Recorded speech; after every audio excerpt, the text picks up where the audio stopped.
Yeah, hi team. So today we'll be looking at the functionality of CNN. Okay, and these are the topics that we will be covering today. First is why CNN, why there is a need of convolutional neural networks. Second is filtering. Third is pulling, and the fourth one is we will be understanding this complete architecture that you can see on your left, right? Sorry. Okay. Now, let me give you an overview of this architecture. There are two convolution layer. One is this, second is this. Then there is two pooling layer. One is this, another one is this. We will be looking into all this. I'll be just giving you an overview. So just be with me on this. This is the image. So on this image, we'll be predicting the label. Okay, what kind of, when I say label, it means what kind of prediction I am giving. So what is there inside the image? Okay. Now, in the first layer, we will be doing a convolution. Okay, it's a convolution layer. Then we apply pulling on this. Then we again do convolution. Then we again do the pulling, right?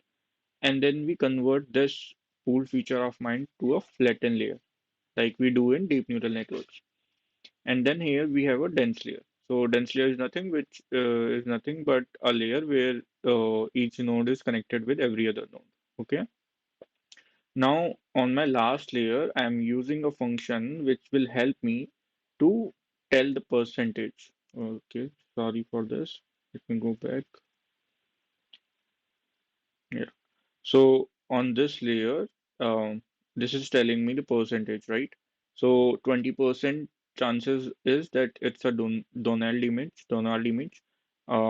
So 10% chances that it's a Goffy image, and 70% chances that it's a Tweety image. Okay. So all this we will be learning in today's lecture. Let's move forward to our next slide, which is why CNN. Okay, why there is a need of CNN when we already have the convolution, when we have already the deep neural networks, right? So in deep neural networks, you can see that, for example, let's say you have a sequence of some words, right? So let's say this is your sentence, which is I love football.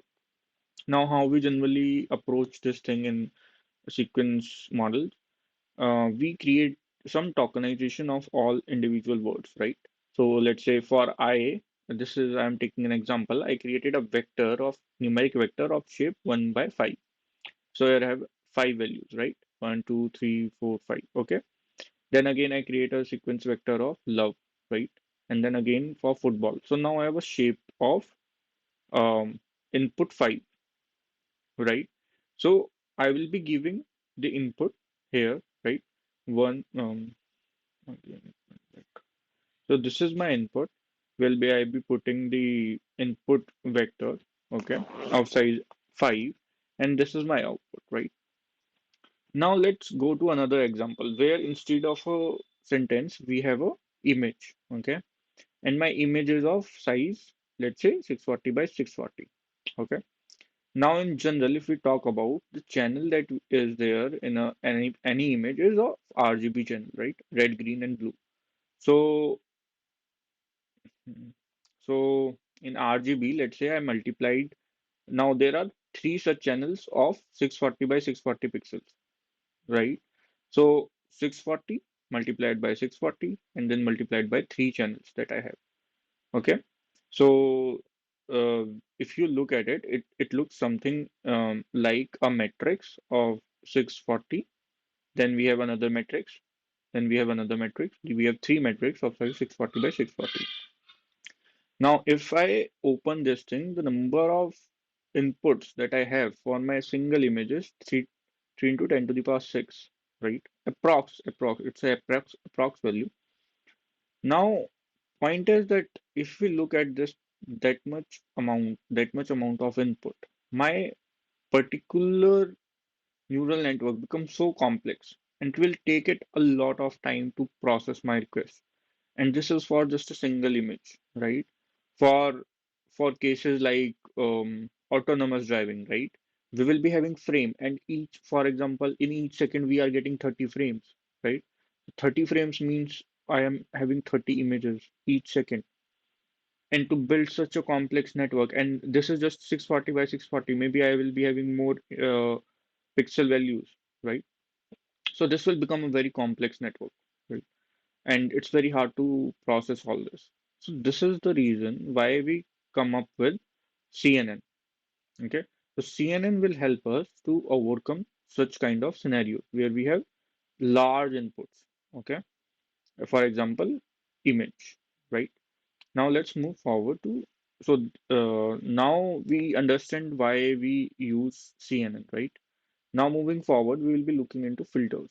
So filters will be a part of convolutional neural network, and this is the definition that you can find on Wikipedia also. It states that in image processing, a kernel convolutional matrix or mask is a small matrix used for blurring, sharpening, embossing, and age detection and more.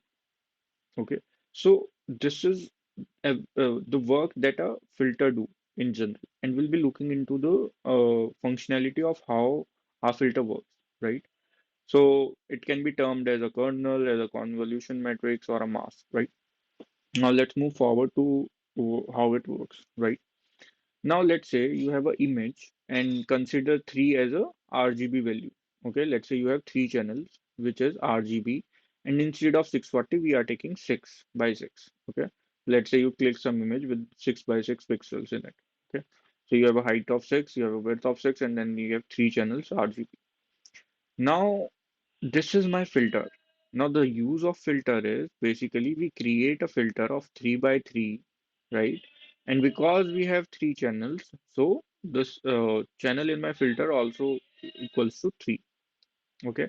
Now, the reason of doing this filtering is to extract the important characteristics from this complete image that you have. So, for example, we'll be looking into the code part is of this as well. Okay, so where we will be finding the edges. So for example, you have an image, right? Now in that image you just want to know the particular um, uh, object edges, right? Now to extract that edges, we will be using some kind of filter so that you know that from the entire image that you have where the object lies inside the image, right? And then on that object you will do some kind of training so that you can predict what the object is, right? Now let's move forward. Once you do, so let's take an example, okay? So this is your, as mentioned here, these are like different matrices, okay, that you can use to find the edges, right? So for example, here it shows that if on the red channel, only on the red channel you want to find the edges, you can multiply this. Okay, the first channel of this 3 by 3 becomes this, second channel is this, and the third channel becomes this. When you multiply this channel with this particular image of yours, you will get some value here. Okay, and these values are nothing but the edges that are there on the red channel only.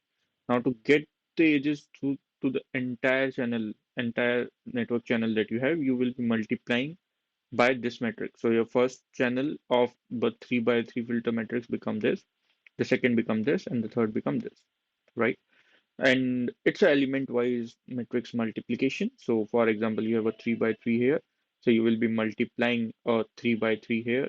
You will multiply each element into with this element, and then you will get add the sum, and then it will be changes to this particular value, right? So I hope filters are clear to you now. And let's move forward to the next slide. In this, we show how a pooling works. Okay, so pooling is another part of your convolutional neural network. Now, from the definition, you can see that pooling layer reduces the dimensionality of your data.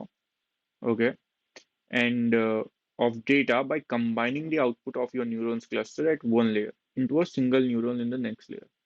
Okay, so as you see here, why it says that combining the outputs of your neural cluster to the one layer into a single neuron for the next layer.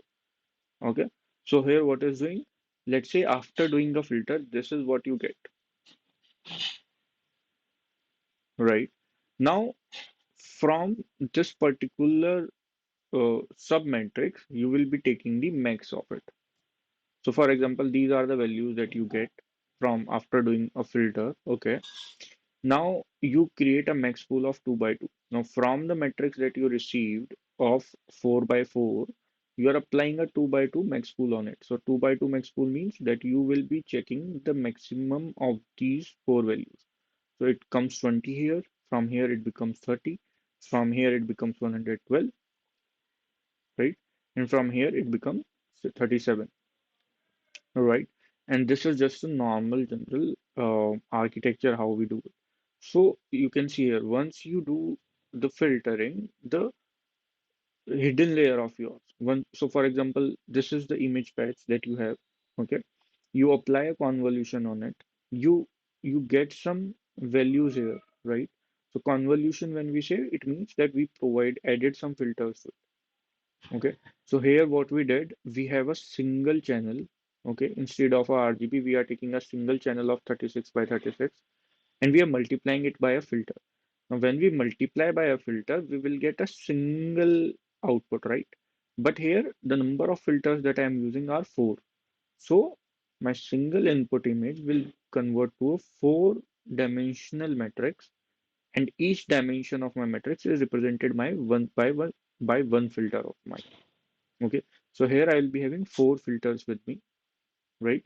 And these filters, for first filter, I'm getting this, for second this, third this, and then for fourth, we are getting this, right? Now let's move forward. Here we are doing the max pull. So here you can see your 4 by 4 becomes a 2 by 2 matrix. Similarly, here your 28 by 28 becomes a 14 by 14, right? So here we reduce these particular metrics to this size. Also, also adding to this, from this image, we extract some features. Features as like important things. Like it can be ages, it can be the blurriness, it can be anything, right? So on applying the filter, we get some features from the image. We break those into different matrices. For example, in my first matrix, I'm getting a horizontal edges. In my second, I'm getting vertical images, or maybe any important filter uh, that is there. It multiplies by this and get me the important features out of this image. Then after that, I do a pulling, which reduces the size. And then again, I am doing a convolution, which again add more important, which again extract more important features from each individual layer of mine, right? Now I again have one, two, three, four, five, six, seven, eight. Okay. Now I have eight such particular matrices.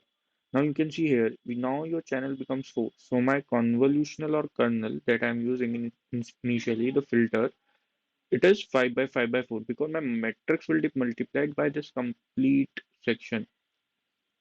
Okay. And then again, I did the pooling and then I flatten my layer, right? So I hope this particular thing of how pooling works is now clear with you guys. And we will be now moving to the last slide that we have, and that is the understanding of that we have of our CNN that we initially see, right? So this is the image that you have, right? And in this image, we have to predict that what is the object inside this image. We apply some convolution, right? And for example, let's say you get this particular feature out of this image, right? Now, taking an example, let's say this particular input image of you is of one dimension. So you have a single channel in the image, right? And which is of some size, right? And you apply a convolutional filter. Now the number of filter you have here is three, right? Now on each filter you extract some. So this is just one example, one block of it. Such these blocks are so many. Like starting from here, you will be having so many blocks here like this, right? Now for each block you will be having some output to here, multiplication output here, right? So this output will come this side, okay? Similarly, for each individual boxes inside your image, you will be getting some output here, right? Now, you have three such filters. So for first filter, you get this as an output. For second, for third, you get this as an output. Okay. Now, you apply a pulling. So what pulling does? Let's say I apply a max pool here. Okay. It will take the max of these out of three or out of these four values, and it will get put it here, right? Now you initially you applied three filters, so you get three channels here, right? Now on this, you again apply a convolution. Now this time, your each filter size, remember your filter size here, or the kernel size, right? Or the convolutional matrix size. Just these all are same, right? That will change because now you have three layers in your input. Okay. So for example, let's say the size of this particular layer is n by n by 3. Okay. So the size of your one filter will now changes to m by m by 3. So your 3 remains the same. The number of channels will you will be taking in the filter as well, and m is something which is lesser than n. So let's say you have n number of n is the height and width of your channel. Now your filter will become m by n, which is smaller than n. Okay, and then we will be multiplying this complete block and getting a single value here. It is very much important for you guys to understand this thing. Now for each individual value, you will be getting an individual value here. Now these channels that you see, one, two, three, four, five, six, seven, 7 or 8 channels in this particular layer. These are the number of filters or the number of kernels or the number of convolution metrics that you are using. Okay, so this particular thing once multiplied by this, you will be getting 8 such channels. So you will be having 8 matrices. Okay, and each matrix is of size m by m by 3. So you will be getting 8 as an output. Now again you perform a pulling on it, and after performing the pulling you will change these values. So you will have this value, you will put it here. Then again you have this value, you will put it here, and you flatten this complete layer. Okay. And once you have this layer as a flattened layer, what you will be doing, you will be changing it to a dense layer. So here you will be having a dense layer. And in this dense layer, the last function that you will be applying, we call it as softmax function that we will be looking later into the next class. Here, the softmax function will give you the probability of each label. Okay. So for example, you are building a model where you are detecting what, whether it's a Donald or a Goofy or a Tweety on the input image. Okay. So your model will predict, okay, there are 20% chances of it being a Donald. There are 1% chances of this being, sorry, there are 10% chances of this being a Goofy. And there's 70% chances of this being a Tweety. Now it will then changes to this, but the output will be a Tweety. Okay, because the percentage is very high for Tweety. So you can set a threshold also here. For example, you set it as 80%, right? Now at 80%, you see that okay, 70% is very less for you to confirm that it's a TT, right? So you can say that the model is not giving you the good results. Now, once, for example, let's say your percentage comes out to be more than 80, then you can say, okay, I am pretty much confirmed that this is a Tweety image, right? But here, the most important thing is these convolutional layers, or we can say them as where we apply our filter or kernel, right? Because when we apply the filter, it will take the important features from this particular image. And it helps us to reduce this big image to one, 2, 3, 4, 5, 6, 7. Only 7 inputs I'll be getting. So I'll be converting, let's say this image size is of 300 by 300 pixels. I converted the 9, how many this will be? 30 multiplied by 30. It changes to 9, I think 900, right? No, I think 9,000. So this particular thing of yours, right? It will converts to this flattened layer of yours. And in here you're just having a input of 7, right? So I hope this thing is clear to you guys, right? And here the input, which initially was so big, right? It is a 30 by 30 matrix, which gives you, if you multiply 30 with 30, you will get 900 values. And these 900 values now become 7 values only as an input. But these are the important values that you will be feeding to the network to get the out. Okay. And the filters and kernels will help you to reduce this particular thing and extract only the important feature and convert them into this input. Right. So I hope you able to understand today's today's topic that we discussed. And thank you so much. Thank you for joining.